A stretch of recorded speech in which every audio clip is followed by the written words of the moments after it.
The Galthari Confederacy had been watching Earth for decades. They thought they were the best at space travel and military technology in the known galaxy. When they finally decided to talk to humans in 2145, they planned to show how powerful they were from the start. Admiral Lucy Winters stood on the bridge of the UES Vanguard, watching the huge alien ship appear just beyond the moon. At 52, Lucy had worked her whole adult life in the United Earth Space Force. She had earned respect for her calm decisions and smart battle plans. "They're calling us, Admiral," said Communications Officer Paul Grant, as his fingers moved across the glowing control panel. "Show them on screen," Lucy said, fixing her uniform. The screen lit up, showing a tall, thin being with shiny blue skin and 4 arms. The alien had 3 eyes arranged in a triangle shape. These eyes looked at the humans in a way that Lucy thought seemed proud and superior. "Hello, people of Earth," the alien said, speaking perfect English. "I am High Commander Zarketh of the Galthari Confederacy. We have been watching your civilization grow and have decided you are ready to join the galactic community." Lucy nodded politely. "We are honored by your visit, High Commander. I am Admiral Lucy Winters of the United Earth Space Force." Zarketh's upper arms made a motion that reminded Lucy of someone patting a child's head. "We know your species has only recently started traveling between planets. Perhaps a show of real space travel skill would be helpful for you." Without waiting for Lucy to answer, the Galthari ship began to move in amazing ways. It turned and banked with perfect control. It moved so fast it seemed to disappear and reappear somewhere else. Energy fields rippled around its hull in beautiful patterns. "They're showing off," said Executive Officer Frank Howard, standing next to Lucy. "Yes, they are," Lucy said quietly. "Let them have their moment." When the display ended, Zarketh's image came back on screen. "This is just a small example of Galthari technology. Our Confederacy covers 17 star systems and has existed for over 3,000 of your Earth years." Lucy smiled politely. "Very impressive. We look forward to learning from you as we take our place among the stars." "We have prepared rooms on our ship for human visitors," Zarketh said. "We will take representatives from your world to meet our Supreme Council. They are eager to discuss the terms of Earth's protection." Lucy noticed the pause before the word protection and how Zarketh said it with special meaning. She had been in enough diplomatic meetings to know when someone was trying to show power. "That's very kind," she replied. "However, we would prefer to host your group on our ship first, as is our custom when meeting new friends. Also, our leaders would like to invite your ship to visit Earth orbit, where you can see humanity's achievements up close." For the first time, Zarketh looked a little surprised. "Very well. We accept your invitation." As the call ended, Frank leaned closer. "Do you think they know about the rest of our fleet?" Lucy's lips curled into a small smile. "I don't think they do. And tomorrow, when they enter Earth orbit, they're going to learn that humans don't impress easily either." That night, Lucy returned to Earth to prepare for the diplomatic meeting at United Earth headquarters in Geneva. From her office window, she could see the alien ship hanging in orbit, looking much bigger than the International Space Station nearby. Her communication device rang. "Admiral, they're asking permission to send down their diplomatic team," said her helper, Lieutenant Alan Russell. "Permission granted, and has Operation Mirror been started?" "Yes, ma'am. All ships are in position waiting for your command." Lucy nodded, feeling pleased. "Excellent. Let's welcome our guests properly." The Galthari team arrived at UE headquarters, in a smaller ship that still looked impressive as it came down from the clouds, landing without making a sound on the landing pad. High Commander Zarketh led a group of 5 other aliens, each wearing what seemed to be special armor that changed colors as they moved. Director of Earth Relations Olivia Ramirez greeted them in the main hall, where people from all Earth nations had gathered. Lucy stood to one side, watching. "Welcome to Earth," Olivia said warmly. "We are honored by your visit." Zarketh bowed his head slightly. "The honor is ours. Your world is quaint." His eyes moved around the hall, looking at the building design as if he found it amusing but was trying to be polite. We have brought technology gifts as a sign of goodwill." He gestured, and one of his helpers stepped forward, showing a crystal ball that floated above his hand. "This contains the basic science of zero-point energy control. Consider it a beginning lesson, one that helped our civilization advance by centuries." Whispers spread through the human group. Olivia accepted the gift with proper thanks, though Lucy noticed her eyes tighten slightly. "We appreciate your kindness," Olivia said. Humanity values sharing knowledge as the foundation of lasting friendship between civilizations. "Of course," Zarketh replied. "And now, we should discuss the terms of Earth joining the Galthari sphere of influence. Our protection will ensure—" "Your species continues to develop without unfortunate problems from less friendly forces." Lucy stepped forward, nodding to Olivia, who gave her the floor. "High Commander, before we continue with such talks, we've prepared a demonstration of our own. Please look at the display." The huge screen on the hall wall turned on, showing a live view of Earth from orbit. The Galthari mothership took up one part of the screen. "Activate Operation Mirror," Lucy said clearly.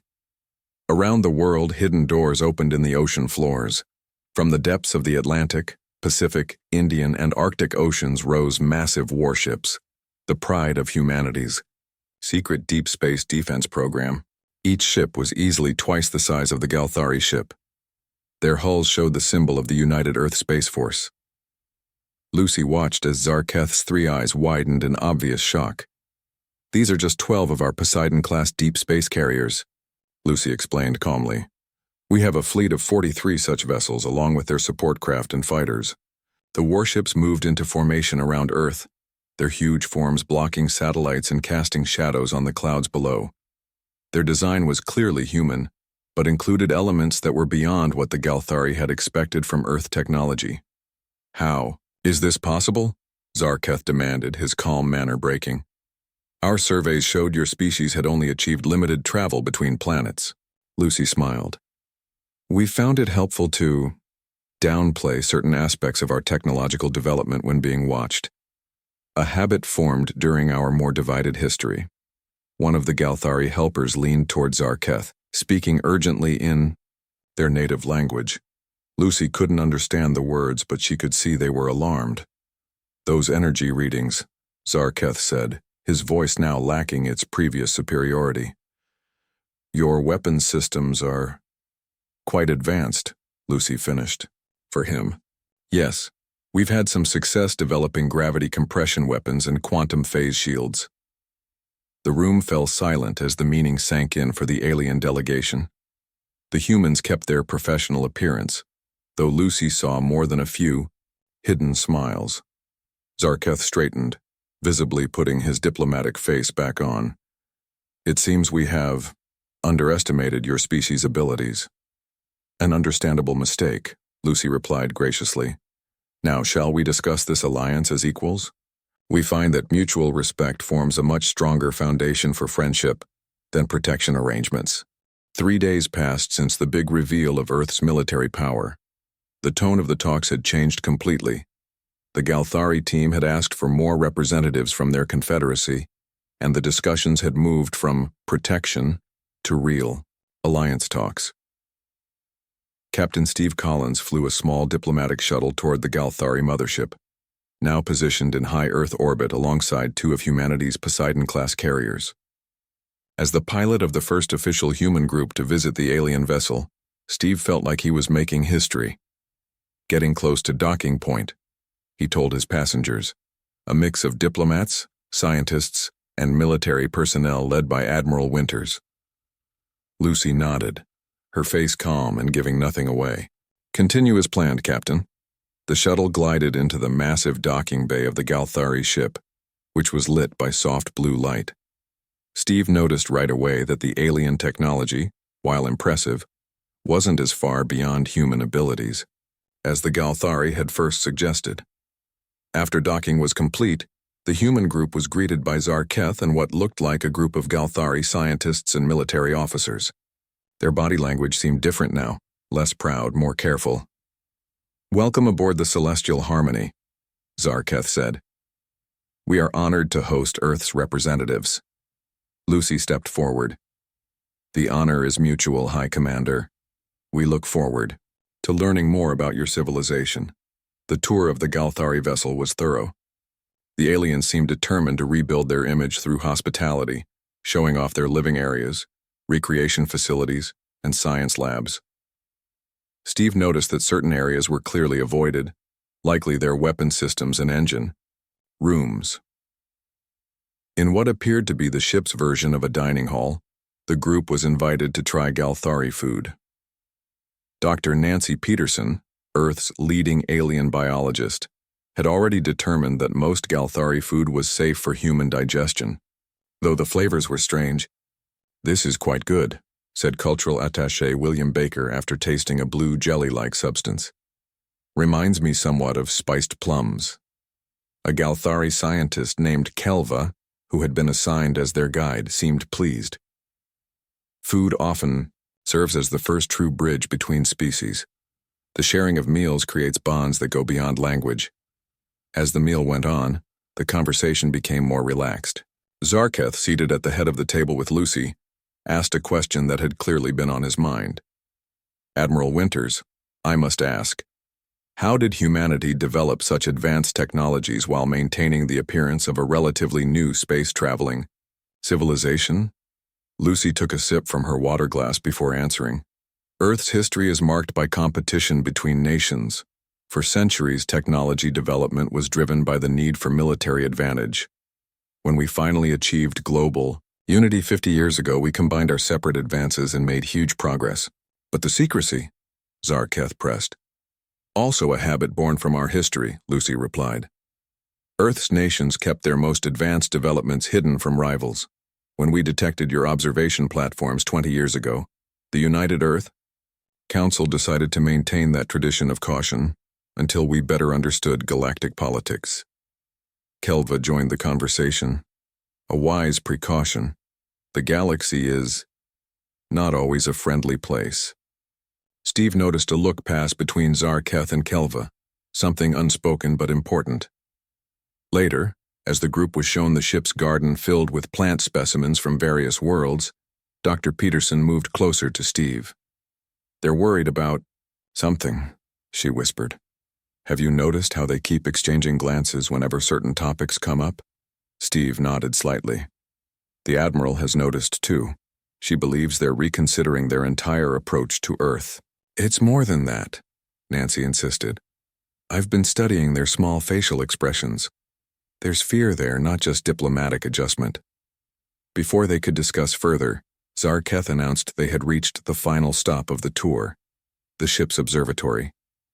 The room featured a clear dome offering a spectacular view of Earth below and the star-filled space beyond. "From here, we think about the vastness of space and the diversity of life it contains," Zarketh said. "The Galthari believe that understanding our place in the universe is essential to enlightened existence." Lucy walked to the edge of the observatory, looking out at Earth and the two massive human warships positioned nearby. "We share that philosophy, High Commander, though we found that being prepared for the less enlightened aspects of existence is equally important." Zarketh moved to stand beside her. After a moment of silence, he spoke in a lower tone, intended perhaps only for Lucy's ears, though Steve was close enough to hear. "Admiral Winters, there are things about the wider galaxy that you should know, dangers that even your impressive fleet might not be prepared to face. Perhaps we could speak privately before your group leaves." Lucy turned to study Zarketh's face. "I believe that would be wise, High Commander." In a private room aboard the Celestial Harmony, Lucy sat across from Zarketh. The room was sparsely furnished with what appeared to be ceremonial objects from various worlds, trophies, or diplomatic gifts, she guessed. "What you're about to hear is known only to the highest levels of the Confederacy leadership," Zarketh began, his voice unusually serious. "The reason we seek to expand our sphere of influence is not primarily for power or resources, but for mutual defense." Lucy leaned forward slightly. "Against what?" "We call them the Void Heralds," Zarketh replied. "They exist at the edges of explored space, a group of species that have merged with machine intelligence. They do not communicate or negotiate. They simply consume worlds, resources, technology, and any useful biological material. He activated a holographic display showing a star system. As Lucy watched, several planets in the system went dark one by one. This was the Neridian system 200 years ago, a thriving civilization of 11 billion souls. Now it is a collection of stripped worlds and automated harvesting stations. Lucy kept her expression neutral, though her mind was racing. And they're expanding toward this region of space? Yes. Our projections suggest they will reach the outer boundaries of Galthari territory within 30 years. Earth perhaps 20 years after that. Zarketh's three eyes fixed on her intently. This is why we have been aggressive in establishing protectorates. United defense is our only hope. Why didn't you simply explain this from the beginning? Lucy asked. Fear is a dangerous motivator, Zarketh replied. When species learn of the Void Heralds, they typically react in one of two ways. Either they panic and attempt to flee, abandoning allies, or they become hopeless and cease development. Neither helps the cause of survival. Lucy considered this. So instead you approach civilizations from a position of superiority, establishing dominance relationships that coincidentally prepare them for a unified defense structure. Precisely. Zarketh didn't seem embarrassed by the admission. It has proven the most effective strategy across 17 star systems. Until Earth, Lucy noted.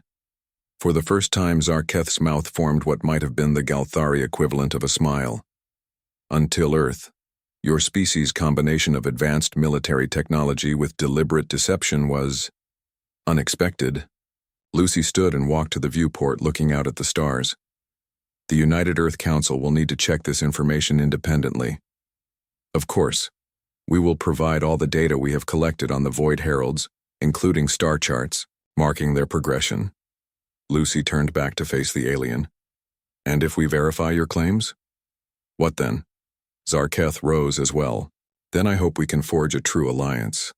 Not one of protector and protected, but of equals with complementary strengths. The Galthari have superior faster-than-light technology and energy production. Your weapon systems and stealth capabilities exceed our own. Together we might stand a chance. And the other species in your confederacy? How will they react to humans joining as equals rather than protectorates? They will adapt, Zarketh said firmly. Survival demands it. 3 days later, back on Earth, Lucy presented the Galthari information to the United Earth Council in a closed session. The room was silent as the council members reviewed the data on their screens. Council President Gregory Wells was the first to speak. Our deep space probes have detected strange activity at the coordinates they provided. Something is indeed using up resources very fast in that region. The question, said Defense Minister Diane Lewis, is whether this threat is as bad as the Galthari claim, or if this is just a more clever attempt to manipulate us. Lucy had thought about this too. I've had our intelligence division analyze the data. While we can't verify every detail, the pattern of dying stars matches their timeline. Whatever is happening out there, it's real. And what do you recommend? Admiral? President Wells asked. Lucy took a deep breath. I believe we should continue with alliance talks, but keep some of our military capabilities secret. We should also immediately send scout ships to the affected regions to gather our own information. Dr. Sam Rodriguez, the Council's science advisor, spoke up. There's another thing to consider. If these Void Heralds are as advanced as the Galthari suggest, they may already know about Earth. Our radio signals have been going outward for over 2 centuries. A serious mood settled over the room. Then we have no time to waste, President Wells concluded. Admiral Winters, you will lead our negotiating team. Form this alliance, but make sure Earth stays independent and equal. Minister Lewis, speed. Up the production of the remaining Poseidon-class vessels and begin updating the older models with our newest technology. As the meeting ended, Lucy found herself standing alone at the room's large window, looking up at the night sky. Somewhere out there, a threat was moving steadily toward human space. A threat that had frightened even the proud Galthari into seeking allies. Penny, for your thoughts? Lucy turned to find Chief Engineer Kevin Bishop beside her. Kevin had created many of the breakthrough technologies that had so impressed the aliens. Just thinking about the irony, Lucy replied. They came to impress us, ended up impressed by us, and now we're all facing something that makes our combined abilities seem potentially not enough. Kevin laughed softly. That's the thing about the universe, isn't it? There's always a bigger fish. He looked up at the stars.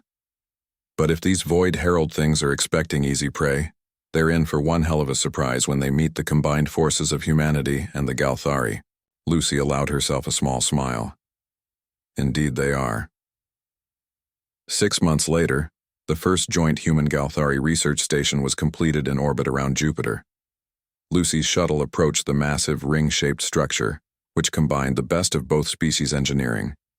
Impressive how quickly this came together, commented Frank Howard, who had been promoted to captain and given command of Earth's diplomatic security fleet.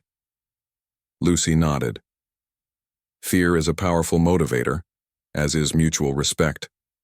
The Galthari engineers work well with ours now that they've stopped trying to talk down to them. The shuttle docked at the station's main bay. Lucy and Frank were greeted by Dr. Nancy Peterson, who had been appointed chief liaison for the joint research initiatives. Admiral, Captain, welcome to Unity Station, Nancy said with clear pride. We've made significant progress. You'll want to see this right away.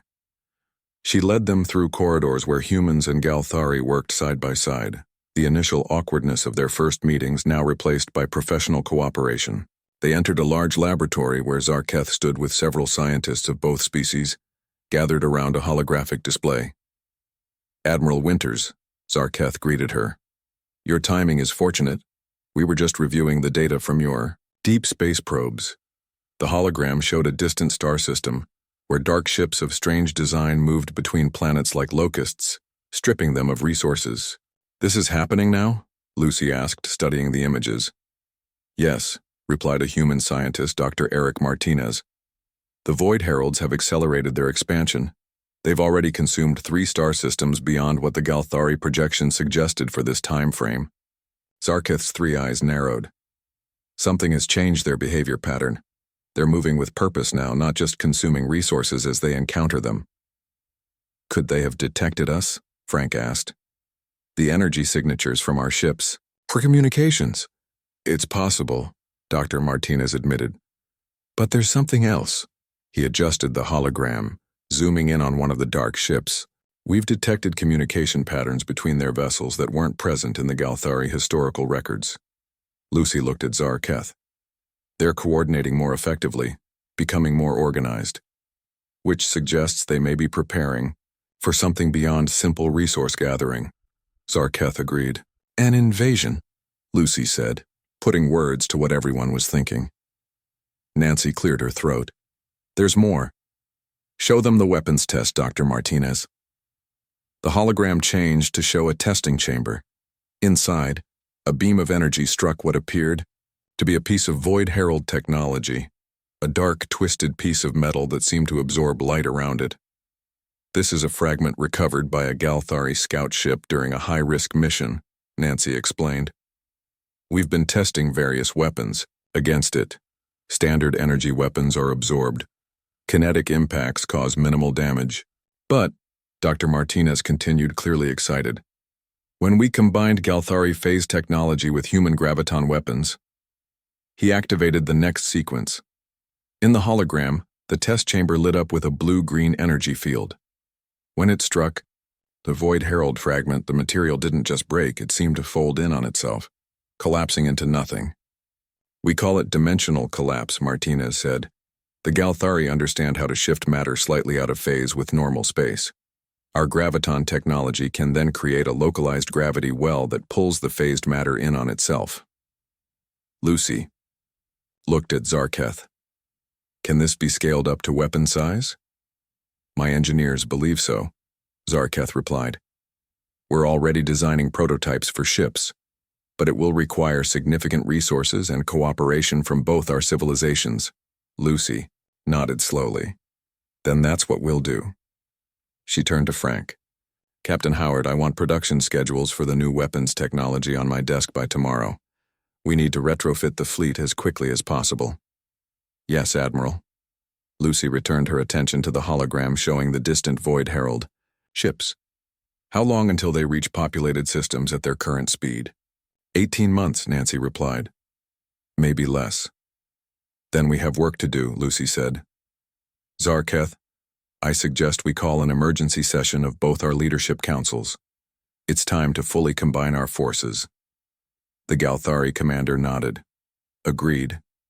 The Confederacy Supreme Council is already preparing for war footing. Your United Earth Council should do the same.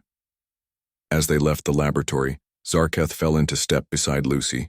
A year ago, I came to your world believing we would be your protectors, he said quietly. Now I find myself grateful for your protection as much as what we can offer. Lucy shook her head. Not protection, High Commander. Partnership. That's what will save both our peoples, and perhaps the galaxy. From teachers to allies, Zarketh mused. An unexpected but welcome development. The universe has a way of humbling us all, Lucy replied, even those who come to impress others with their warships. For the first time, Lucy heard what was unmistakably a Galthari laugh. Indeed, Admiral Winters, indeed. 1 year after first contact, the United Earth Space Force had been completely transformed. Every ship in the fleet now carried the new dimensional collapse weapons, created through the joint human-Galthari research. Training exercises between the two species forces had become routine, and the initial distrust had given way to professional respect. Lucy stood in the war room of the UES Indomitable, Earth's newest and largest warship. The massive vessel had been built in record time, incorporating both human and Galthari technology from the start. Around her, officers from both species studied tactical displays and run simulations. The latest scout reports confirm it, said Captain Steve Collins, who had been promoted to lead the Joint Intelligence Division. The Void Heralds have changed course. They're heading directly for the Proxima Centauri system. Lucy frowned. Proxima, Centauri was Earth's nearest stellar neighbor. Time estimate? 3 months, Steve replied, maybe less if they continue to accelerate. Zarketh, who now held the position of Joint Fleet Commander alongside Lucy, studied the projection. They're bypassing several resource-rich systems to reach Proxima Centauri. This confirms they are targeting human space specifically. But why? Asked Nancy Peterson, who had joined the meeting as Chief Scientific Advisor. What makes Earth so special to them? Perhaps they've recognized the threat we pose, Zarketh suggested. If they've detected our weapons development, they may see us as a priority target, rather than just another civilization to consume. Lucy nodded slowly.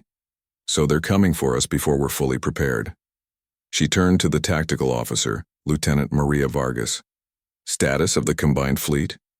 Maria tapped her console, bringing up a display of ship positions throughout the solar system. 62 capital ships operational, Admiral. 47 human vessels and 15 Galthari. Another 20 under construction, but they won't be ready for at least 6 months. And the dimensional collapse weapons? All ships are equipped, but we've only been able to test them in controlled conditions. We don't know how they'll perform in actual combat against Void Herald ships. Lucy exchanged a look with Zarketh.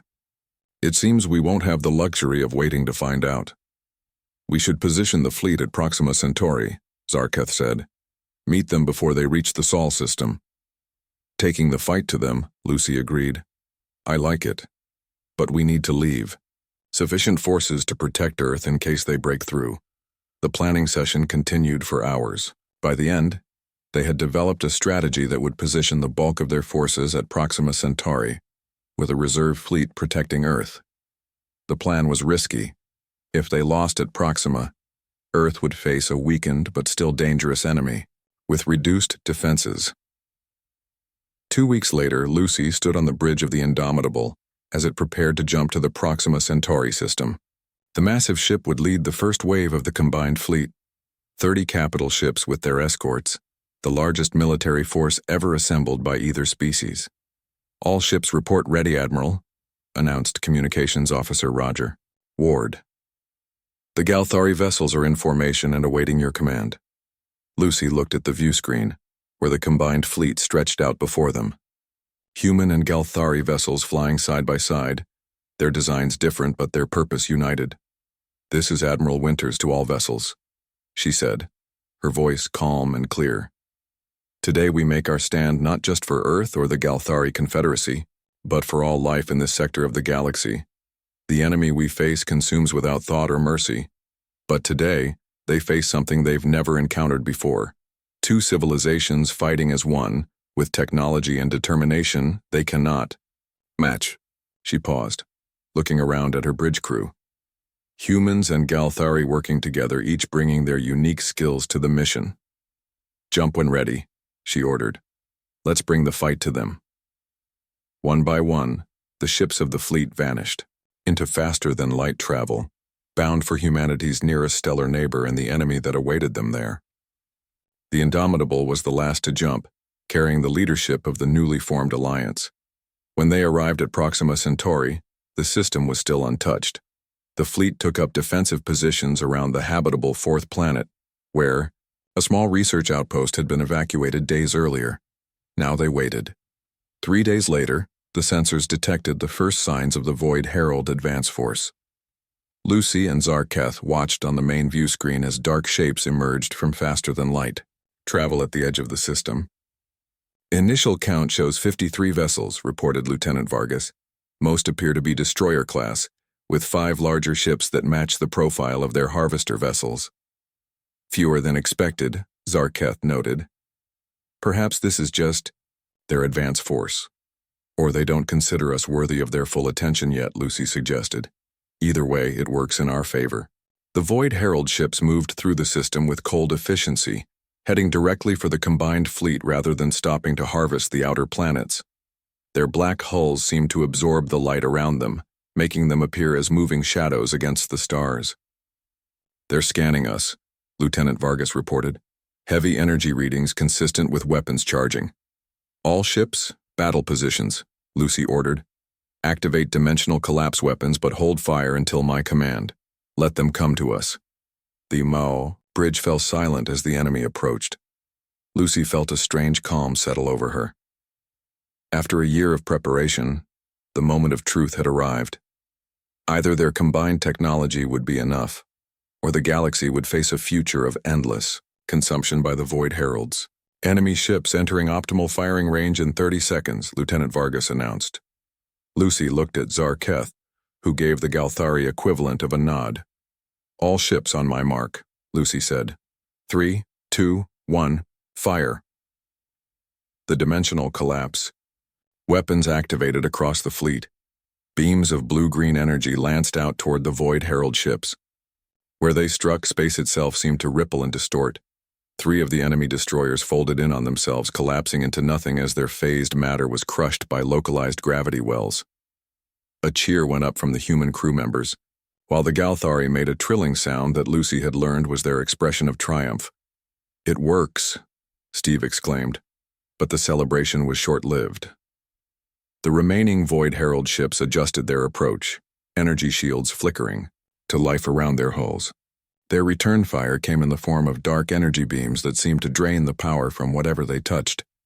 "Evasive maneuvers," Lucy ordered as the Indomitable shuddered under the impact of one such beam. "All ships, continue firing but vary your targeting patterns. Don't let them adapt to our attack strategy." The battle expanded across the Proxima Centauri system, ships from both sides maneuvering for advantage. The dimensional collapse weapons continued to prove effective, but the Void Heralds were learning, adjusting their shields to better resist the effect. "Admiral," Lieutenant Vargas called out, "sensors are detecting another wave of Void Herald ships entering the system. Count is over 100 vessels." Lucy and Zarketh exchanged glances. This would be the true test, outnumbered but armed with their new weapons, fighting for the survival of both their species. "Signal the second wave of our fleet to jump in," Lucy ordered, "and prepare a message to Earth. Tell them, we stand firm but they should be ready." As the message was sent, Lucy watched the approaching enemy armada on the view screen. The battle for Proxima Centauri had only just begun. The battle for Proxima Centauri raged for 3 days. The combined human and Galthari fleet fought with everything they had, using their new dimensional collapse weapons to destroy dozens of Void Herald ships. But the enemy kept coming, their numbers seeming endless. On the bridge of the Indomitable, Lucy watched as another Allied ship exploded under enemy fire. The ship's name and crew flashed through her mind: the UES Defiant, Captain Joe Miller and his crew of 400. Status. "Report," she ordered, her voice tight but controlled. "We've lost 17 ships," replied Lieutenant Vargas. "The Galthari cruiser Light of Dawn is heavily damaged but still fighting. Enemy losses are estimated at 42 vessels destroyed, with another 20 damaged." Zarketh, who had remained on the bridge throughout the battle, studied the tactical display. "The second wave of our fleet has engaged the enemy's rear positions, but they're facing heavy resistance." Lucy nodded grimly.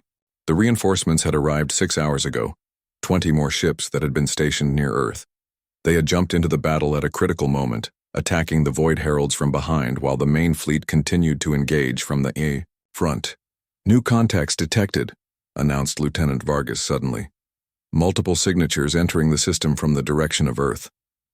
Lucy felt her heart sink. Had Earth sent the reserve fleet? That would leave their homeworld practically defenseless. "Can you identify them?" she asked. Lieutenant Vargas worked her console, then looked up with wide eyes. "Admiral, they're not ours. These are new designs, but they're definitely not Void Herald either." The view screen shifted to show the new arrivals. Lucy counted at least 30 ships of sleek, silvery design, unlike anything she had ever seen. They moved with incredible speed, forming up into an attack pattern as they approached the battle. "They're hailing us," reported Communications Officer Roger Ward. "On screen," Lucy ordered. The view screen changed to show a humanoid figure with pale green skin and silver eyes. The being wore what appeared to be a uniform of some kind, with symbols Lucy didn't recognize. "Defenders of Proxima Centauri," the being said in perfect English. "I am Commander Ilara of the Stellar Covenant. We have been monitoring the Void Herald expansion and your resistance. We come to fight alongside you." Lucy exchanged a surprised look with Zarketh before responding. "This is Admiral Lucy Winters of the United Earth Space Force and Joint Fleet Commander Zarketh of the Galthari Confederacy. Your assistance is welcome, but unexpected. We were unaware of other advanced civilizations in this sector. We have kept our presence hidden as you once did," Ilara replied. "The Stellar Covenant includes 7 species from systems beyond your current exploration range. We have fought the Void Heralds before and developed our own weapons against them." "Then, you are most welcome allies," Lucy said. "We suggest you target the 5 main Harvester ships. Our dimensional collapse weapons have been effective against their smaller vessels, but the Harvesters have proven more resistant." "Understood. Our forces will engage the Harvesters. We suggest you focus on containing their destroyer-class vessels." The communication ended, and the Stellar Covenant ships moved into action. Their weapons fired beams of silver-white energy that seemed to dissolve the Void Herald ships they touched. "Well," Steve said with a hint of awe, "it seems we're not the only ones who can make surprising entrances." Lucy allowed herself a small smile. "Indeed. Let's make the most of this opportunity. All ships, focus fire on the destroyer-class vessels. As suggested, coordinate your attack patterns with the Galthari cruisers." The tide of battle shifted with the arrival of the Stellar Covenant.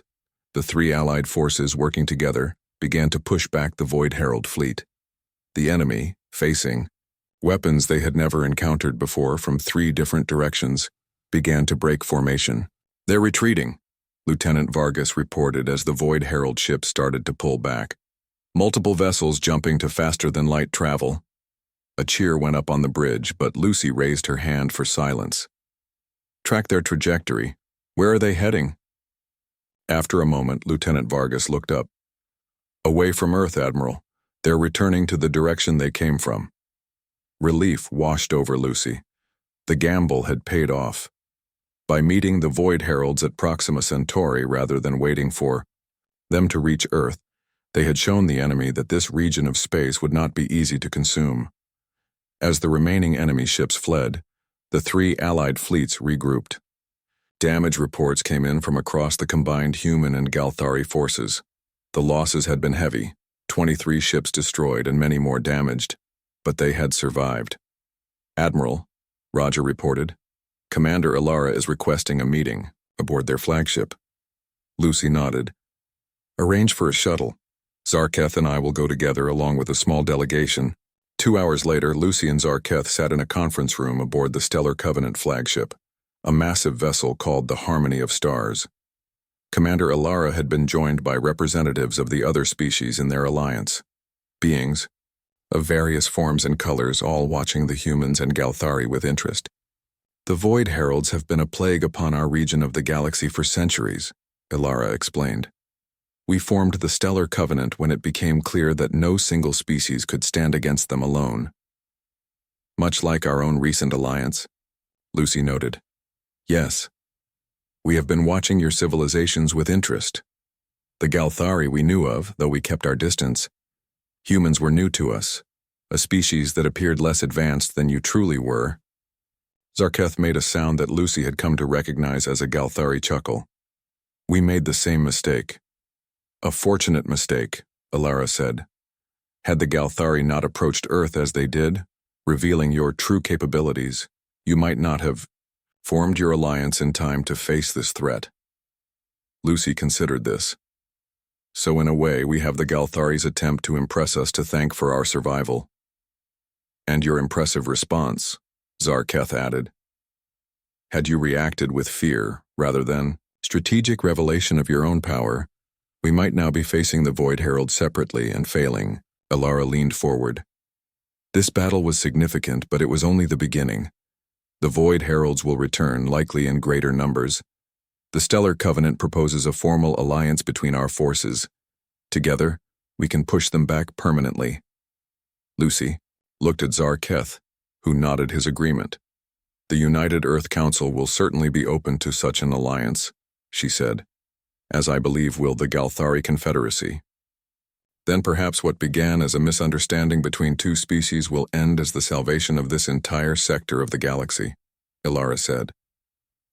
As they returned to the Indomitable, Lucy stood at the viewport, watching the combined fleets, human, Galthari, and now the Stellar Covenant, orbiting Proxima Centauri together. Ships of various designs representing 10 different species, all united against a common enemy. It's quite a sight, Steve said, joining her. Hard to believe it all. Started with some aliens trying to impress us with their fancy ships. Lucy smiled. And us impressing them right back. The universe works in strange ways, Captain. What happens now? Now we rebuild, strengthen our forces, and prepare. The Void Heralds will return, but next time, we'll be ready for them. She turned, away from the viewport to face the bridge. And we won't be standing alone. As the Indomitable prepared to jump back to Earth, Lucy thought about the journey that had brought them here. What had begun as a simple first contact, with one species trying to establish dominance over another, had transformed into something far greater, an alliance that might well save the galaxy, all because some aliens had tried to impress humanity, only to discover that humans could be pretty impressive themselves. The end.